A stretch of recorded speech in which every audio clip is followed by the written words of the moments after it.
ದಿನಾಲೂ ಒಂದೇ ಥರ ಅಡುಗೆ ಮಾಡಿ ಬೋರ್ ಆಗಿದೆಯಾ? ಹಾಗಾದರೆ ನನ್ನ ವಿಡಿಯೋ ನೋಡಿ. ಇದು ಕಾಶಿ ಹಲ್ವಾ. ತುಂಬಾ ರುಚಿಯಾಗಿರುತ್ತೆ. ಬನ್ನಿ ಹೇಗೆ ಮಾಡೋದಂತ ನೋಡ್ಕೊಳ್ಳೋಣ. ಹಾಯ್, ಹಲೋ, ನಮಸ್ತೆ friends. Welcome back to my YouTube channel. ಬನ್ನಿ ಇವತ್ತು ಬೂದ್ಗುಂಬಳಕಾಯಿಂದ ಒಂದು ಒಳ್ಳೆ ಹಲ್ವಾ ಮಾಡೋದು ಹೇಳ್ಕೊಡ್ತೀನಿ. ಮೊದಲಿಗೆ ಯಾರೆಲ್ಲ ನಮ್ಮ ಚಾನಲ್ನ ನೋಡ್ತಾ ಇದ್ದೀರಾ, ಫಸ್ಟ್ ಟೈಮ್ ನೋಡ್ತಾರೆ ಸಬ್ಸ್ಕ್ರೈಬ್ ಮಾಡ್ಕೊಂಡು ನೋಡಿ. ಲಾಸ್ಟಲ್ಲಿ ಲೈಕ್ ಕೊಡಿ ಇಷ್ಟ ಆದ್ರೆಲ್ಲ ವಿಡಿಯೋ. ಬನ್ನಿ ಹೇಗೆ ಮಾಡೋದಂತ ನೋಡ್ಕೊಳ್ಳೋಣ. ಫಸ್ಟು ಇದು ಸಿಪ್ಪೆ ಎಲ್ಲ ನೀಟಾಗಿ ರಿಮೂವ್ ಮಾಡ್ಕೊಬೇಕು. ರಿಮೂವ್ ಮಾಡ್ಕೊಂಡು ಮತ್ತು ತುರ್ಬ್ಕೊಂಡು ಆಮೇಲೆ ಹಲ್ವಾ ಮಾಡೋದು ಹೇಳ್ಕೊಡ್ತೀನಿ. ಬನ್ನಿ ಫಸ್ಟ್ ಪ್ರೊಸೆಸ್ ನೋಡೋಣ. ನೋಡಿ, ಈ ರೀತಿ ಕುಂಬಳಕಾಯಿ ಸಿಪ್ಪೆ ಎಲ್ಲ ತೆಗೆದು ಈ ರೀತಿ ತುರ್ಬ್ಕೊಂಡು ಇಟ್ಕೊಂಡಿದ್ದೀನಿ ನಾನು. ಇದೊಂದು ಸುಮಾರು ಒಂದು 2 ಬೌಲಷ್ಟು ಆಗುತ್ತೆ. ನೋಡಿ, ಇದೇ ರೀತಿ ಈ ಕಪ್ಪಲ್ಲಿ ನಾನು ಅಳತೆ ತೊಗೊಂಡಿರೋದು. ಈ ಕಪ್ಪಲ್ಲಿ 2 ಕಪ್ ಆಗುತ್ತೆ ಇದು. ಮತ್ತು ಇದರಲ್ಲಿ 1 ಕಪ್ಪಷ್ಟು ಸಕ್ಕರೆ ತೊಗೊಂಡಿದ್ದೀನಿ ನಾನು. ನಿಮಗೆ ಸ್ವಲ್ಪ ಕಡಿಮೆ ಬೇಕಂದರೆ ಸಕ್ಕರೆ ಕಡಿಮೆ ಹಾಕ್ಕೊಬೋದು. ನಾನು ಸ್ವಲ್ಪ ಜಾಸ್ತಿನೇ ತೊಗೊಂಡಿದ್ದೀನಿ. ನೆಕ್ಸ್ಟು ಕೇಸರಿ ಹೂವನ್ನ ಈ ರೀತಿ ನೆನೆಸ್ಕೊಂಡು ಇಟ್ಕೊಂಡಿದ್ದೀನಿ ನೀರಲ್ಲಿ. ಕೇಸರಿ ಇಲ್ಲ, ಹೂವು ಇಲ್ಲ ಅಂದರೆ ಕೇಸರಿ ಕಲರ್ ಆದರೂ ಫುಡ್ ಕಲರ್ ಆದರೂ ಹಾಕ್ಕೊಬೋದು. ಸ್ವಲ್ಪ ಕಲರ್ ಬೇಕಂದರೆ, ಬೇಡ ಅಂದರೆ ಸ್ಕಿಪ್ ಮಾಡಿ ಹಾಗೆ ಮಾಡ್ಕೊಬೋದು. ತುಂಬ ಚೆನ್ನಾಗಿರುತ್ತೆ. ಇದಕ್ಕೊಂದು 1/4 ಕಪ್ಪಷ್ಟು ತುಪ್ಪ ತೊಗೊತಾ ಇದ್ದೀನಿ. ತುಪ್ಪ ಬೇಕಾಗಿರೋರು ಹಾಕ್ಕೊಬೋದು, ಜಾಸ್ತಿ ಬೇಕಾಗಿರೋರು ಹಾಕ್ಕೊಬೋದು. ಇಲ್ಲಾಂದರೆ ತುಪ್ಪನ ಸ್ಕಿಪ್ ಮಾಡ್ಬೋದು, ಹಾಗೆ ಬೇಯಿಸ್ಕೊಬೋದು. ನೆಕ್ಸ್ಟು ಗೋಡಂಬಿನ ಈ ರೀತಿ ಕಟ್ ಮಾಡಿ ಇಟ್ಕೊಂಡಿದ್ದೀನಿ. ಒಂದು 1/4 ಟೀ ಸ್ಪೂನಷ್ಟು ಏಲಕ್ಕಿ ಪೌಡರು ಮತ್ತು ಬಾದಾಮಿ ಒಂದು 4-5 ಕಟ್ ಮಾಡಿ ಇಟ್ಕೊಂಡಿದ್ದೀನಿ. ಬನ್ನಿ ಹೇಗೆ ಮಾಡೋದಂತ ನೋಡ್ಕೊಳ್ಳೋಣ ಇವಾಗ. ಫಸ್ಟು ಒಂದು ಬಾಣಲಿನ, ಸ್ವಲ್ಪ ದಪ್ಪ ಇರೋ ಬಾಣಲಿನ ಬಿಸಿ ಮಾಡೋಕೆ ಇಟ್ಟಿದ್ದೀನಿ. ಇವಾಗ ಇದನ್ನು ಬೂದ್ಗುಂಬಳಕಾಯಿನ ಹಾಕ್ಕೊಂಡು ಫ್ರೈ ಮಾಡ್ಕೊಳ್ಳೋಣ. ನೋಡಿ, ತುಂಬಾ ಈಸಿಯಾಗಿ ಆಗ್ಬಿಡುತ್ತೆ ಇದು ಈ ಹಲ್ವಾ. ಚೆನ್ನಾಗಿ ಬೇಯಿಸ್ಕೊಬೇಕು. ಒಂದು 20 ನಿಮಿಷ ಆದರೂ, ಮಿನಿಮಮ್ ಒಂದು 20 ನಿಮಿಷ ಆದರೂ ಚೆನ್ನಾಗಿ ಬೇಯಿಸ್ಕೊಬೇಕು. ಇಲ್ಲಾಂದರೆ ಹಸಿ ವಾಸನೆ ಹಂಗೆ ಇರುತ್ತೆ. ಇದರಲ್ಲಿರೋ ನೀರೆಲ್ಲನೂ ಡ್ರೈ ಆಗಬೇಕು ಚೆನ್ನಾಗಿ. ಡ್ರೈ ಆದಮೇಲೆ ನೆಕ್ಸ್ಟು ಆಮೇಲೆ ಕೇಸರಿ ನೆನೆಸ್ಕೊಂಡು ಇಟ್ಕೊಂಡಿದ್ವಲ್ಲ, ಕೇಸರಿ ಹೂವು, ಅದನ್ನು ಹಾಕ್ಕೊತೀನಿ. ಆಮೇಲೆ ಸಕ್ಕರೆ ಹಾಕ್ಕೊಬೇಕು. ನೋಡಿ, ನೀರು ಎಷ್ಟೊಂದು ಇದೆಯಾ ಇದರಲ್ಲಿ. ಬೇರೆ ನೀರೇನು ಆ್ಯಡ್ ಮಾಡೋಷ್ಟೇನಿಲ್ಲ, ಇದರಲ್ಲೇ ನೀರು ಜಾಸ್ತಿ ಇರುತ್ತಲ್ಲ, ಇದೇನೇ ಸ್ವಲ್ಪ ಡ್ರೈ ಆಗಬೇಕು. ಇದರಲ್ಲೇ ಬೆಂದ್ಕೊಂಬಿಡುತ್ತೆ. ಮಿನಿಮಮ್ ಒಂದು 20 ನಿಮಿಷ ಬೇಯಿಸ್ಕೊಬೇಕಿದು. ಈ ಬೂದ್ಗುಂಬಳಕಾಯಿ ತಿನ್ನೋದ್ರಿಂದ ಏನಪ್ಪ ಬೆನಿಫಿಟ್ ಅಂದರೆ, ಜಾಸ್ತಿ ಹೀಟ್ ಆಗಿರೋರಿಗೆ ಬೇಸಿಗೆಯಲ್ಲಿ ಮಾಡ್ಕೊಂಡು ತಿಂದರೆ ತುಂಬಾ ಚೆನ್ನಾಗಿರುತ್ತೆ ಇದು ಈ ಕಾಶಿ ಹಲ್ವಾ. ಬೂದ್ಗುಂಬಳಕಾಯಲ್ಲಿ ಜ್ಯೂಸ್ ಮಾಡ್ಕೊಂಡು ಕುಡಿದ್ರೂ ತಂಪಾಗಿರುತ್ತೆ. ಬೇಸಿಗೆ ಕಾಲದಲ್ಲಿ ಮಾಡ್ಕೊಂಡು ಕುಡಿದ್ರೆ ಯಾರಿಗೆ ತುಂಬ ಹೀಟಾಗಿರುತ್ತೆ ಅವ್ರು ಈ ರೀತಿ ಹಲ್ವಾನ ಅಥವಾ ಬೂದ್ಗುಂಬಳಕಾಯಿಯಿಂದ ಒಂದು ಸ್ವಲ್ಪ ಜ್ಯೂಸು ಮಾಡ್ಕೊಂಡು ಕುಡಿದ್ರೆ ತುಂಬ ಹೆಲ್ದಿಯಾಗಿರುತ್ತೆ. ಇಲ್ಲಾಂದರೆ ಎಲ್ಲಾದರೂ ದೇವಸ್ಥಾನಕ್ಕೆ ಹೋಗ್ಬೇಕಾದ್ರೆ ಸಿಂಪಲ್ಲಾಗಿ ಈ ರೀತಿ ಹಲ್ವಾ ಮಾಡಿಕೊಂಡು ಪ್ರಸಾದಕ್ಕೆ ಅಂತ ತೊಗೊಂಡೋದ್ರೆ ತುಂಬ ಚೆನ್ನಾಗಿರುತ್ತೆ. ಮಕ್ಕಳು ಅಷ್ಟೇ ತುಂಬ ಇಷ್ಟಪಟ್ಟು ತಿಂತಾರೆ. ನೋಡಿ, ಈ ರೀತಿ ಚೆನ್ನಾಗಿ ಸಾಫ್ಟ್ ಆಗೋವರೆಗೂ ಚೆನ್ನಾಗಿ ಬೇಯಿಸ್ಕೊಬೇಕು. ಈ ನೀರೆಲ್ಲ ಹಿಂಗಬೇಕು, ಇದರಲ್ಲಿ ನೀರು ಹಿಂಗೋವರೆಗೂ ಚೆನ್ನಾಗಿ ಫ್ರೈ ಮಾಡ್ಕೊಬೇಕು. ಇದು ಬೇಗ ಇಳಿಸ್ಕೊಂಬಿಟ್ರೆ ಇದು ಹಸಿ ವಾಸನೆ ಎಲ್ಲ ಹೋಗಿರಲ್ಲ. ತಿನ್ನೋಕ್ಕೆ ಒಂಥರ ಹಸಿ ವಾಸನೆ ಥರ ಇರುತ್ತೆ. ಬೂದ್ಗುಂಬಳಕಾಯಿದು ವಾಸನೆ ಹಂಗೆ ಇರುತ್ತೆ. ಅದಕ್ಕೆ ಚೆನ್ನಾಗಿ ರೋಸ್ಟ್ ಮಾಡ್ಕೊಬೇಕು. ಈ ನೀರೆಲ್ಲ ಫುಲ್ ಇಂಬರಬೇಕು. ಇದರಲ್ಲಿ ಇಂಬ್ರಕೊಂಡು ಇದೆಲ್ಲ ಚೆನ್ನಾಗಿ ಬೇಯಬೇಕು.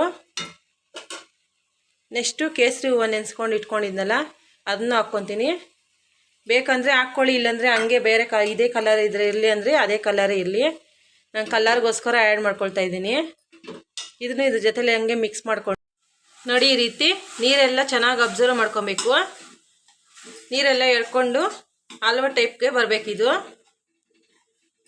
ಇವಾಗ ಸ್ವಲ್ಪ ಕನ್ಸಿಸ್ಟೆನ್ಸಿ ಸ್ವಲ್ಪ ಗಟ್ಟಿ ಆಗ್ತಾ ಬಂದಿದೆ. ಮಕ್ಕಳಂತೂ ತುಂಬಾ ಇಷ್ಟಪಟ್ಟು ತಿಂತಾರೆ ಇದನ್ನು, ಈ ಹಲ್ವಾನ. ಮಕ್ಕಳಿಗೂ ಅಷ್ಟೇ, ದೊಡ್ಡವ್ರಿಗೂ ಅಷ್ಟೇ ತುಂಬ ಇಷ್ಟ ಆಗುತ್ತೆ ಈ ಹಲ್ವಾ. ಹೆಲ್ದಿಯಾಗೂ ಇರ್ತಾರೆ ಈ ರೀತಿ ಹಲ್ವಾ ಮಾಡಿಕೊಟ್ರೆ ಬೂದ್ಗುಂಬಳಕಾಯಿಯಿಂದ. ಮಕ್ಕಳಿಗೆ ಅಷ್ಟೇ, ದೊಡ್ಡವ್ರಿಗೂ ಅಷ್ಟೇ. ನೋಡಿ, ಕಲರ್ ಅಷ್ಟೇ, ಇನ್ನೂ ಸಕ್ಕರೆನೇ ಹಾಕಿಲ್ಲ, ಆವಾಗಲೇ ಎಷ್ಟು ಶೈನಿಂಗಾಗಿ ಹೊಳಿತಾ ಇದೆ. ತುಂಬ ಚೆನ್ನಾಗಿರುತ್ತೆ ಫ್ರೆಂಡ್ಸ್. ನೀವು ಒಂದ್ಸರಿ ಟ್ರೈ ಮಾಡಿ ಈ ರೆಸಿಪಿ ಟ್ರೈ ಮಾಡಿ, ಮತ್ತು ಹೇಗೆ ಬಂತಂತ ಕಮೆಂಟ್ ಸೆಕ್ಷನ್ನಲ್ಲಿ ಕಮೆಂಟ್ ಮಾಡಿ. ಯಾವ ರೀತಿ ಬಂತು ಅಂತ ನಿಮ್ಮ ಮನೆಯಲ್ಲಿ. ಈ ರೀತಿ ಚೆನ್ನಾಗಿ ತಿರ್ಸ್ಕೊಡ್ತಾ ಡ್ರೈ ಆಗ್ತಾ ಇದೆ. ಇವಾಗ ಸಕ್ಕರೆನ ಆ್ಯಡ್ ಮಾಡ್ಕೊಳ್ಳೋಣ.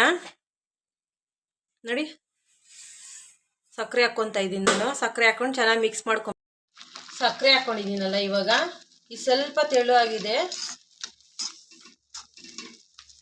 ಒಂದು ಸ್ವಲ್ಪ ಪಾಕ ಬಿಟ್ಕೊಳ್ಳೋ ಥರ ತೆಳುವಾಗಿದೆ. ಅದು ಸ್ವಲ್ಪ ಸಕ್ಕರೆ ಎಲ್ಲನೂ ಸ್ವಲ್ಪ ಇಮ್ಮರ್ಬೇಕು. ಹಲ್ವಾದಲ್ಲಿ ಸ್ವಲ್ಪ ಚೆನ್ನಾಗಿ ಇಮ್ಮರ್ಕೊಂಡು ಹಲ್ವಾ ಟೈಪ್ಗೆ ಬರಬೇಕಿದು. ಅಲ್ಲಿವರೆಗೂ ಇನ್ನು ಸ್ವಲ್ಪ ಬೇಯಿಸ್ಕೊಳ್ಳೋಣ. ಸಕ್ಕರೆ ಹಾಕಿದ್ದೀರಲ್ಲ, ಅದಕ್ಕೆ ಸ್ವಲ್ಪ ನೀರು ಬಿಟ್ಕೊಂಡಿದೆ. ಆ ಸಕ್ಕರೆ ಹಾಕಿರೋ ಇದೆಲ್ಲ ಸ್ವಲ್ಪ ಗಟ್ಟಿ ಅದಕ್ಕೆ ಬರಬೇಕು. ಇವಾಗ ಒಂದು ಸ್ಪೂನಷ್ಟು ತುಪ್ಪ ಹಾಕ್ಕೊತೀನಿ. ಆಮೇಲೆ ಮಿಕ್ಕಿದ್ದು ಇನ್ನು ಸ್ವಲ್ಪ ಇದೆ, ಅದನ್ನು ಹಾಕ್ಕೊಳ್ತೀನಿ. ಆಮೇಲೆ ಈ ಸ್ವಲ್ಪ ತುಪ್ಪ ಎಲ್ಲನೂ ಇದರಲ್ಲಿ ಚೆನ್ನಾಗಿ ಅಬ್ಸರ್ವ್ ಮಾಡ್ಕೊಳ್ಳಿ ಅಂತ ಅಷ್ಟೇ ಇದಕ್ಕೆ ಹಾಕ್ತಾ ಇರೋದು. ಬೇಗ ಸಕ್ಕರೆ ಮತ್ತು ತುಪ್ಪ ಚೆನ್ನಾಗಿ ಬೆರೆತ್ಕೊಳ್ಳಿ ಅಂತ. ಸ್ವಲ್ಪ ತೆಳು ಆಗಿದೆಯಲ್ಲ, ಈ ಸ್ವಲ್ಪ ಗಟ್ಟಿ ಅದಕ್ಕೆ ಬರಬೇಕು. ಮತ್ತು ಈ ರೀತಿ ಗೋಡಂಬಿನ ಮತ್ತು ಬಾದಾಮಿನ ಕಟ್ ಮಾಡಿ ಇಟ್ಕೊಂಡಿದ್ದೀನಲ್ಲ, ಅದನ್ನು ಹಸಿದಿನೇ ಹಾಕ್ತಾಯಿದ್ದೀನಿ. ತುಪ್ಪದಲ್ಲಿ ಏನು ರೋಸ್ಟ್ ಮಾಡ್ಕೊಂಡಿಲ್ಲ, ಅದು ಹಸಿದಿನೇ ಹಾಕ್ತಾಯಿದ್ದೀನಿ. ಇದರಲ್ಲೇ ಚೆನ್ನಾಗಿ ಬೇಯುತ್ತೆ. ಟೇಸ್ಟು ಅಷ್ಟೇ ತುಂಬ ಚೆನ್ನಾಗಿರ್ತೈತೆ. ಇವಾಗ ಸಕ್ಕರೆ ಇದೆಲ್ಲ ಮಿಕ್ಸ್ ಮಾಡ್ಕೊಂಡಿರ್ತಾರಲ್ಲ, ಅವಾಗ ಚೆನ್ನಾಗಿ ಇದನ್ನು ಡ್ರೈ ಫ್ರೂಟ್ಸ್ ಎಲ್ಲನೂ ಚೆನ್ನಾಗಿ ಬೇಯ್ಕೊಳ್ಳುತ್ತೆ ಇದರಲ್ಲಿ. ಈ ರೀತಿ ಚೆನ್ನಾಗಿ ಬೇಯಿಸ್ಕೊಂಡು ಮೀಡಿಯಮ್ ಫ್ಲೇಮಲ್ಲಿ ಇಟ್ಕೊಂಡು ಉರಿನ ಒಂದು 5 ನಿಮಿಷ ಈ ರೀತಿ ಬೇಯಕ್ಕೆ ಬಿಡಬೇಕು. ಸ್ವಲ್ಪ ನೀರೆಲ್ಲ ಇಂಬರುತ್ತೆ, ಆವಾಗ ತೆಗೆದು ನೋಡೋಣ. ಏಲಕ್ಕಿ ಪೌಡ್ರ್ ಹಾಕ್ಕೊಬೇಕು. ಹಾಕ್ಕೊಂಡು ಚೆನ್ನಾಗಿ ಮಿಕ್ಸ್ ಮಾಡ್ಕೊಬೇಕು ಅಷ್ಟೇ. ಎಷ್ಟೊಂದು ಇತ್ತು ಅಲ್ವಾ ಆವಾಗಲೇ, ಎಷ್ಟು ಕಡಿಮೆ ಆಗಿದೆ. ಬೇಯ್ತಾ ಜಾಸ್ತಿ ಕಡಿಮೆ ಆಗಿಬಿಡುತ್ತೆ.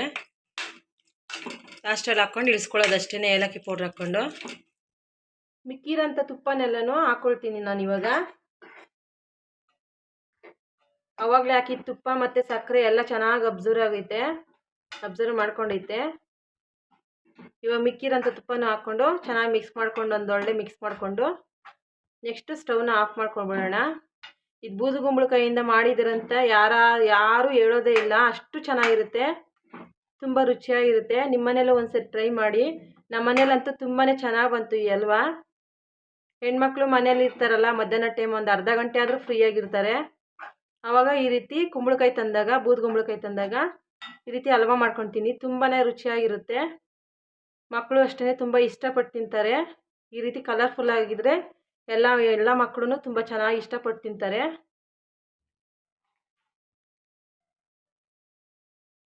ಈ ವಿಡಿಯೋ ಇಷ್ಟ ಆದರೆ ಲಾಸ್ಟಲ್ಲಿ ಒಂದು ಲೈಕ್ ಕೊಡೋದಂತೂ ಮರಿಬೇಡಿ ದಯವಿಟ್ಟು. ನೋಡಿ, ಕಾಶಿ ಹಲ್ವಾ ರೆಡಿ ಆಯಿತು.